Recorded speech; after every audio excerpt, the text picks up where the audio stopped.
Yes, Eromosele is with us today. Eromosele, good morning. Good morning. Good morning. All right, all right, all right. All right, if you'd like to be a part of the conversation today with your questions, as always, please send your message to 0809 444 We're also streaming live on YouTube. If you'd like to watch there, Rotus has just given you a hand. And then also you can send your messages through that platform as well. We're on Twitter at Smooth981FM. Use the hashtag Business Express 981 Rotus. All right, all right. So the markets, Eromosele, the markets continue. What is this? The fifth day of trading in the red zone. 0.13% is where the market closed downwards yesterday. 31,040.84 points. I believe our top gainer was Nigeria Insurance, and our top loser was QTix. Eromosele, are there any policies that we think are going to juice up the market? What are we seeing, my man? It's not good out there. I think at the moment it's just the general sentiment towards the Nigerian market. If you look at the macroeconomic space, even though we have GDP growing, I mean, the pace of growth isn't viewed as substantial. So essentially, sentiment towards our equities remains quite low. We have quite a number of the foreign investors that are exiting. I mean, we also have some that are coming in, but nobody is really looking to ramp up their investments here in our markets, and there's really nothing currently to sort of boost their sentiment, hence the generally weak performance that we've seen. I mean, valuation of our market relative to peers still remains quite cheap, so you would ordinarily expect that we would see increased buying activity, but the conditions in the economy just don't seem to be positive enough. And every time I've noticed this in other markets, every time, although with us, I don't know how much our market reacts to actual news, but in other markets, whenever there is mention of a tax increase, the market usually dips, because the idea is if taxes are being imposed on companies, that depresses their revenue, and if that tax is not being passed on to consumers like you and I, that depresses our disposable income, doesn't allow us to spend as much. So this, I don't know, this hasn't been confirmed, but there's this whole talk that the federal government is thinking of raising VAT in order to pay for the minimum wage. You see, the money had to come from somewhere. It has right? to come from somewhere. We've been talking about this minimum wage thing for how long? I know you mentioned you were of the opinion that, how are we going to fund it? To pay for it. It couldn't come out of thin air. The money had to come from somewhere. So they're looking at raising VAT. Of course, that's like what, the sales tax, that's going to fall on our head. I remember when I paid VAT on a haircut. I will never forget that day. It was about 2 or 3 years ago. Got in a haircut. Nigeria? You're fancy, Rotus. No, I'm trying. It was the barber shop. I got my receipt. I was like, what's this increase? And one was like, hey, oh guys, VAT. So I was like, wow, you guys are actually okay. So it's gonna fall on our heads if it happens. Essentially, that's what would happen. Yeah. It's the final consumers who are gonna end up bearing the cost of that. Well, and look, this thing translates to other things. If you want to do universal healthcare, you have to tax people. That's how it is in America. That's how it is in the UK. This universal healthcare we're talking about, we all have to pay for and subsidize the health of other people. So yesterday when we were having this discussion, people were saying it's not about them not wanting to pay higher tax. It's the fact that when we pay the tax, what are we getting in return? Actually, it was Yinka that wasn't it? I think it was Yinka that sent that message 2 or 3 days ago. It was like, why, what am I getting in return? I believe it was Yinka. Well, we shall see. Okay, real quick, we got to correct a couple things from yesterday. Particularly, a lot of people listen to this show. They do. And first of all, we need to acknowledge and thank you, Lagos, for tuning in without fail every morning. Yeah, exactly. And Lagos, you are an analyst. It's not just Eromosele that's an analyst. You, the listeners on this show, the Bengaga Kamus and the Yinkas and the Papi Ks and the everybody else. So we were talking about Enyo. Petrol, OVH, yes, on the downstream, yes, exactly. Yeah. So, and you're taking over fuel stations from Owando, the rebranding exercise.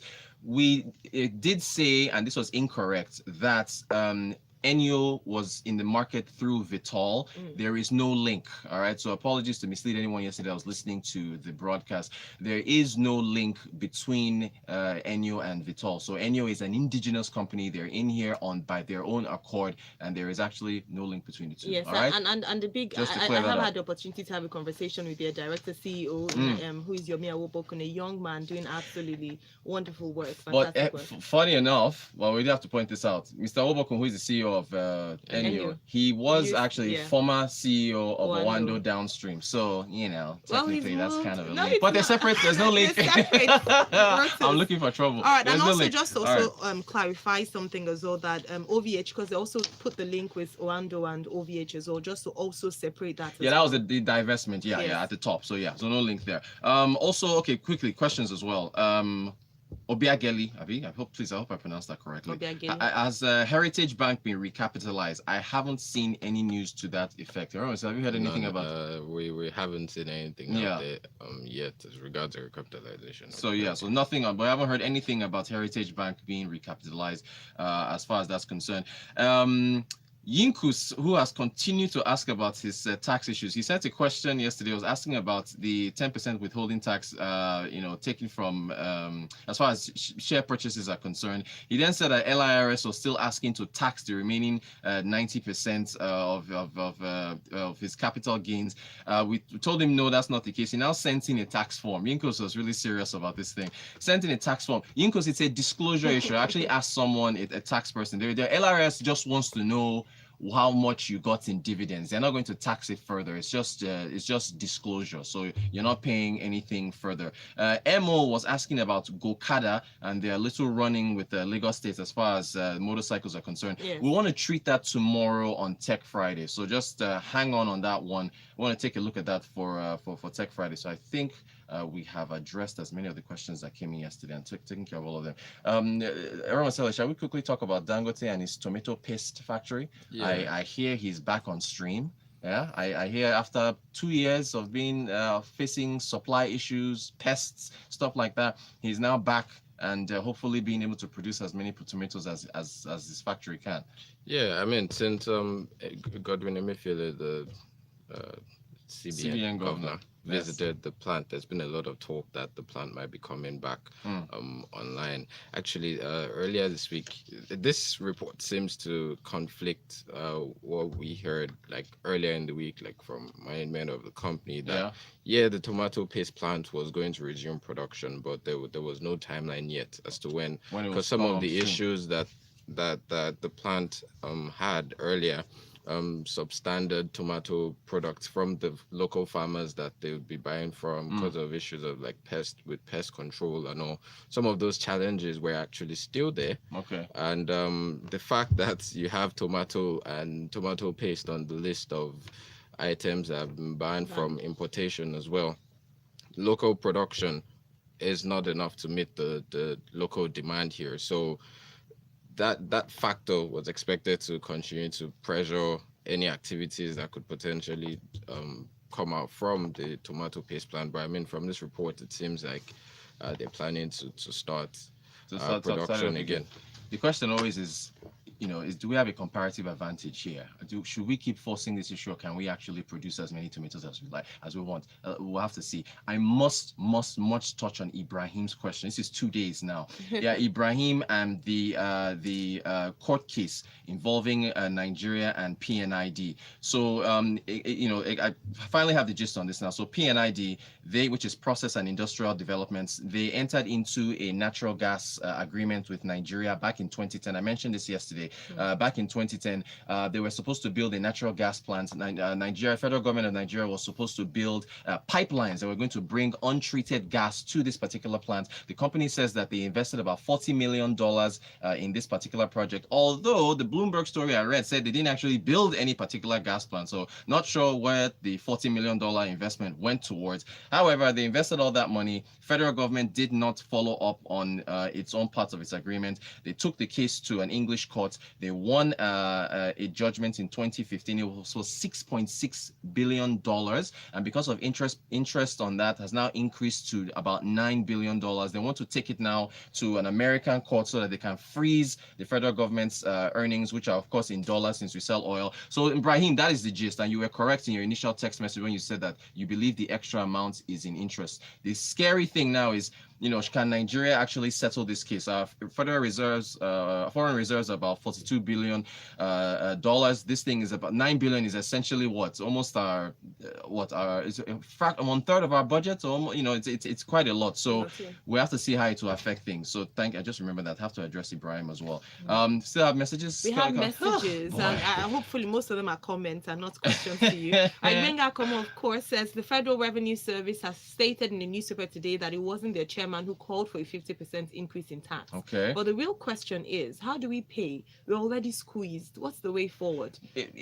See, if it's to borrow now, there's no other way. You can't make money and pay out of thin air, right? Eromosele, if you're squeezed this much, you have to borrow more money. I mean, that's probably what would happen at the end for them to be able to finance this increase. So you think that the VAT increase will not go through? Well, I mean, the thing is, at this point in time, I don't think we have one of the lowest VATs. Yeah, so that has been their justification for increasing it. Right. Anyways. Well, he goes on to say, do you have universal healthcare in America? I think. Well, it's technically, the Obamacare plan is supposed to be universal, and even if not everybody is covered, it's still way more than our coverage here. So again, I was just raising the point, Benga, that if you now want to do universal healthcare in Nigeria, I think it was Obi Ezekwesili that talked about it in her manifesto when she was running for president.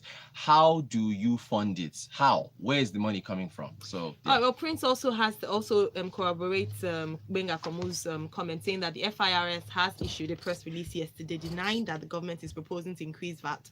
The statement is on their Twitter account. Okay. What they are proposing is 30 to 50% increase in the collection bracket. Thank you. Well, money has to come from somewhere. That would probably be the thing that would make the most sense to do, as opposed to further taxing the people who are currently paying. Why not try to expand that bracket before increase? All right, now Rotus here. Thanks, Rotus. Good journalism. That's in response to you. Yeah, can you send your name? Yeah, that was the same person who sent the message yesterday, pointing out. Yeah, thank you. We appreciate that. Please send your name. Let you know who's out there. Yes, that's mystery. Now Yinka says, I went to cut my hair and I had to pay VAT. Oga Baba, you better start gumming my hair back. What rubbish! In fact, I was shocked the day I saw VAT in my payment and I paid for a meal at Rotus is asking us to pay for services we're yet to get. It doesn't work that way. It's simple. Give me tasting and I'll pay for it if it's worth it. Yinka, you're a troublemaker. I wish Yinka was in government. Yinka, tell us how you raise money for all these things that we want to take care of. All right, now Yinka from Yaba says FIRS. Just again. Okay, reiterating. Okay, fine. So they've denied it, which is good. Thank you all for your messages. I have a question. Let's see how they do it. Yeah. So Rotus, why do so this is from Paul. Why do our government scare foreign investors away? The way they treat those foreign firms doing business in Nigeria is crazy. He mentions organizations and says that they suffer slot from heavy fines, taxes, and frivolous penalties. This should be checked, else the negative sentiment seen in our capital market. Paul, your statement and question has answered itself. Thank you. We've all seen the issues. The federal government they just need to do a better job about treating firms here, because these firms are providing jobs, they're paying taxes. They have to do better. All right. Unfortunately, that's how time goes fast so quickly. See, well, it will be a 30-minute show. I'm telling you, I'm fighting for everybody out there. 6:30 to 7 a.m. You're fighting for one the people. Day. Yes, we are. Eromosele, thank you so much for joining us today. And thanks to everybody for your messages. Really appreciate it. Thank you very much for listening, and thank you very much for calling out Rotus once in a while. It's excellent voice Lagos, so he doesn't know. Well, Lagos, thank you so much for being a part of Business Express this morning. We continue the show this morning on Smooth Breakfast as we bring you freshly pressed 981 at 7:30.